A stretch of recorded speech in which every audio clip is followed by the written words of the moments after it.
Hello everyone! This is Jason Tablada once again, and andito na naman po tayo sa ating isa sa mga exciting na vlog for today. Ang isa sa talakayin natin for today ay ang may pinakamagandang mukha noong dekada 80, no less than Snooki Serna. At dahil nga she's one of the considered as one of the most prettiest face in the showbiz noong dekada 80, paborito siyang bigyan ng mga fantasy roles ni Mother Lily kung saan siya contract star ng Regal Films.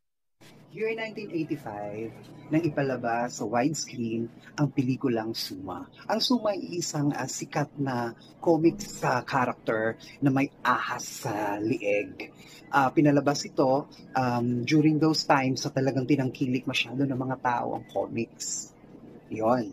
At isa ang mapalad na nasa cast ay ang actress si Snooki Serna na gumanap bilang anak ni Suma. She was named as Galema naman, na may malalaking ahas din dito, na siyang nagiging mahigpit na kalaban ng kanyang father na si Suma doon sa pelikula. Tunghayan natin ang ilang mga eksena sa pelikulang ito. Hindi na magbabago ang bagay na yan. Anak ka ni Suma kayo. At magpakay ka ito. Ito lang ang anak mo! Ngunit ang puso. Ang isip at ang kaluluwa ay hindi sa'yo. Ako'y tao! Hindi ka kailanman maaaring maging tao. Ikaw ay ahas. Pinalaki akong tao. Pinalaki akong naniniwala sa Diyos. Ay ako. Siya ang makapangyarihan sa ating lahat.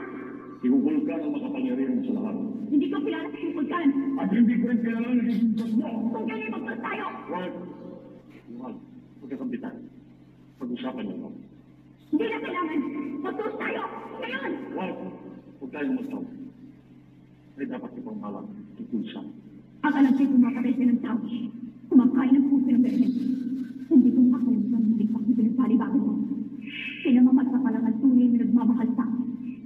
Wala sa iyo ang salitang pagmamahal to. Wala. On the same year, 1985, isang fantasy film na naman ang nagawa ni Snooki. And this time, gawa na ng Regal Films ni Mother Lily. Kasi ang Suma pala, gawa ng Sini Suerte production.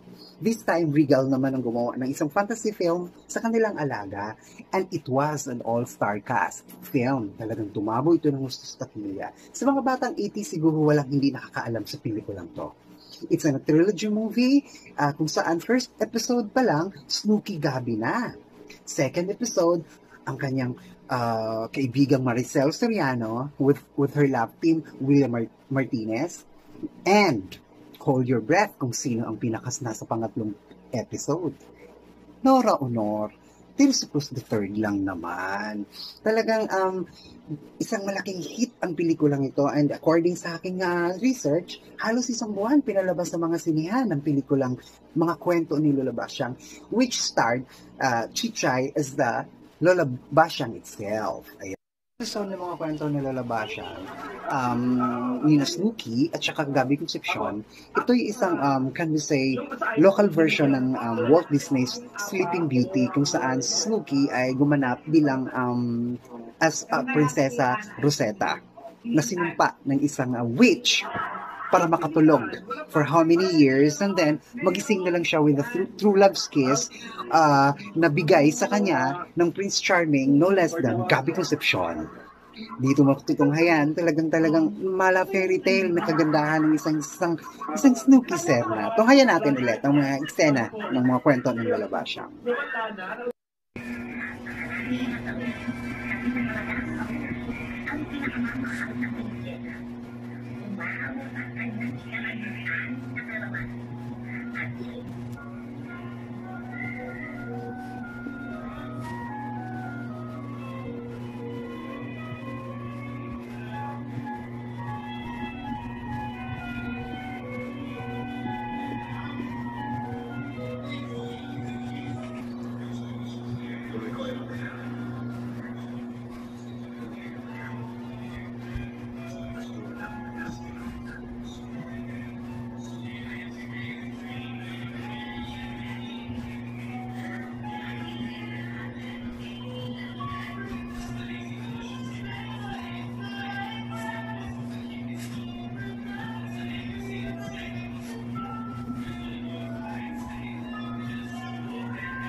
And the third fantasy film ng ating bida, si Sugi, ay ang Blusang Itim. Ang Blusang Itim ay isa ding comic serial na sinulat ng batikang manunulat noon na si Elena Patron. Ito'y gawa naman ng Seiko Films. Isa itong malaking sugal in the sense na unang-una hiniram ng Seiko si Sugi from Regal Films, na talagang asset ng Regal Films ang actress noon. And then, isa pa, first time na itinambal ni Robitan, producer ng Seiko, si Snooki sa isa-isang leading man, which is Richard Gomez, na baguhang-baguhan pala noon. And, to everyone's surprise, kumita ng gusto ang Blusang Itim. Talagang tumabo ito ng gusto sa takilya during the year 1986. Istorya ito ni Jessa Escrito, isang empleyado ng isang bangko na medyo hindi kagandahan ang fes, pero dahil hindi pa uso noon ang mga belo na yan, papaganda, napaganda si Snooki ng sa pamamagitan ng hiwaga ng Blusang Itim. Iyon. Ang lakas-lakas ng pelikulang ito. Snooki also shares stellar billing with Lani Mercado, Barbara Perez, and of course, Richard Gomez at ang yumaong aktor na si Joel Alano.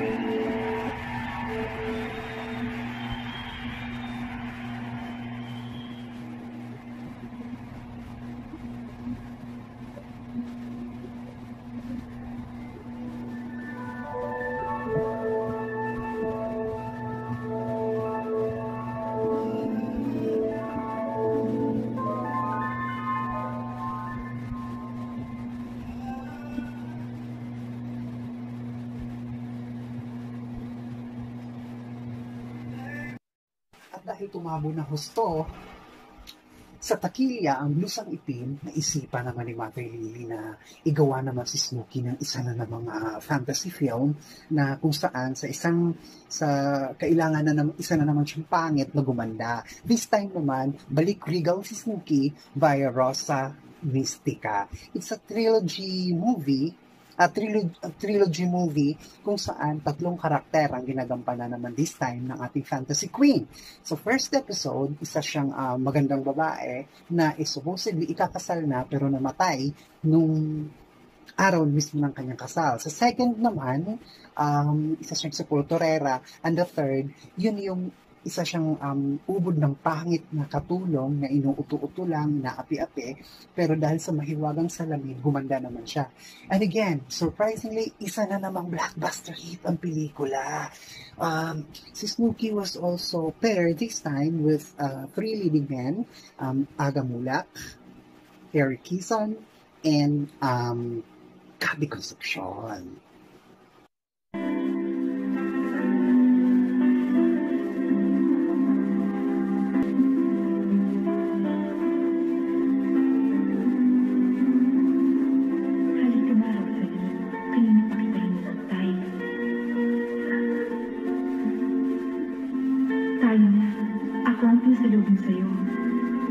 Sandali lang mo.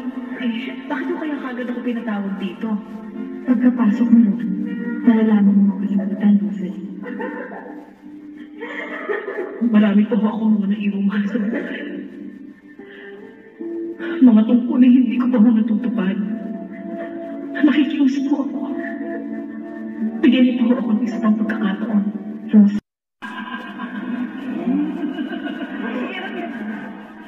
Kung mawawala ka naman sa aking buhay, Mabuti ka. Mamatay na ako sa iyong mga kamay. Sige na. Kainin mo siya, umas. Sige.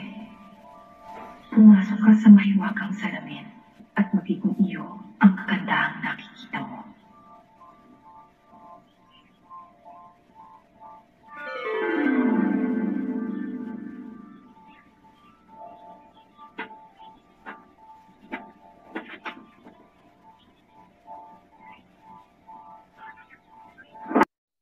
'98 naman, naisipan naman ng Regal na igawa naman si Snooki ng isang, what you call this, isang Lenten movie special. Yes, nakausap ko ang Berhen. 1998. Gumanap naman dito ang aktres na isang Berhen, aparisyon ng isang Berhen na tinutulungang maghimala kay Lotlot de Leon na isa rin namang inaapi-api doon.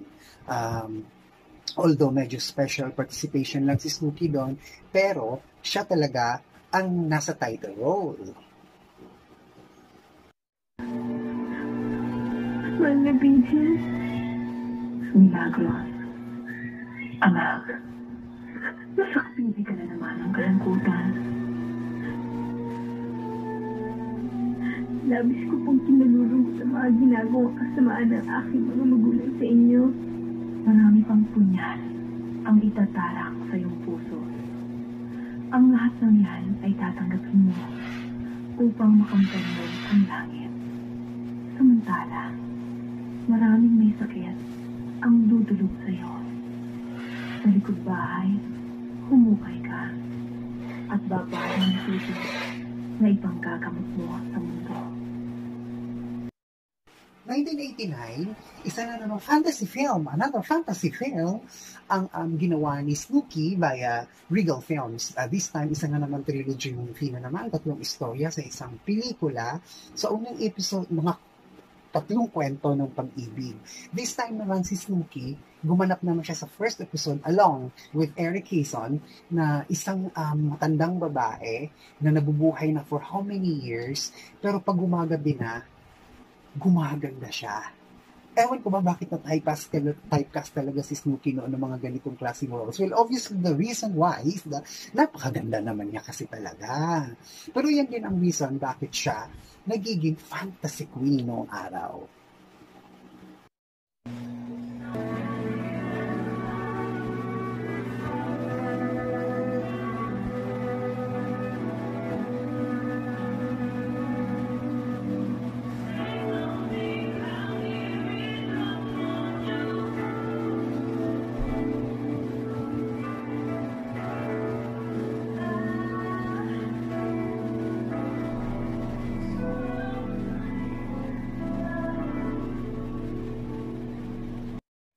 Pinaka-last na fantasy film na nagawa ng ating bida this time ay ang Madonna, ang babaeng ahas. Well, sa Suma, isa siyang may ahas sa leeg.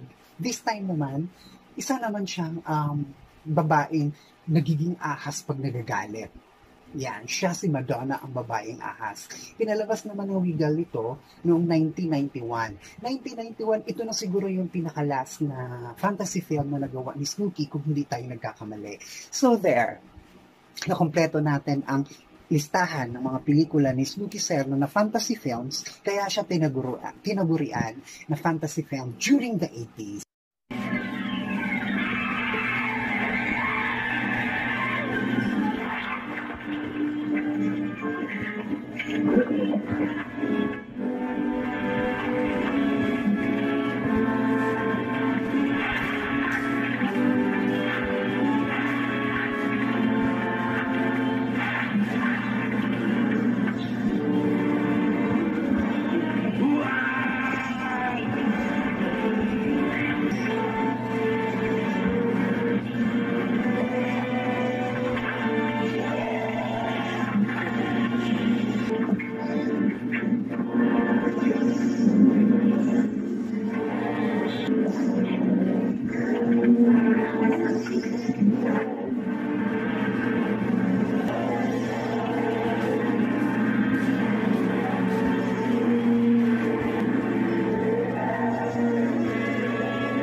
It's nice to know that all through the years, very much active pa rin si Snooki Serna sa paggawa ng pelikula at mga teleserye.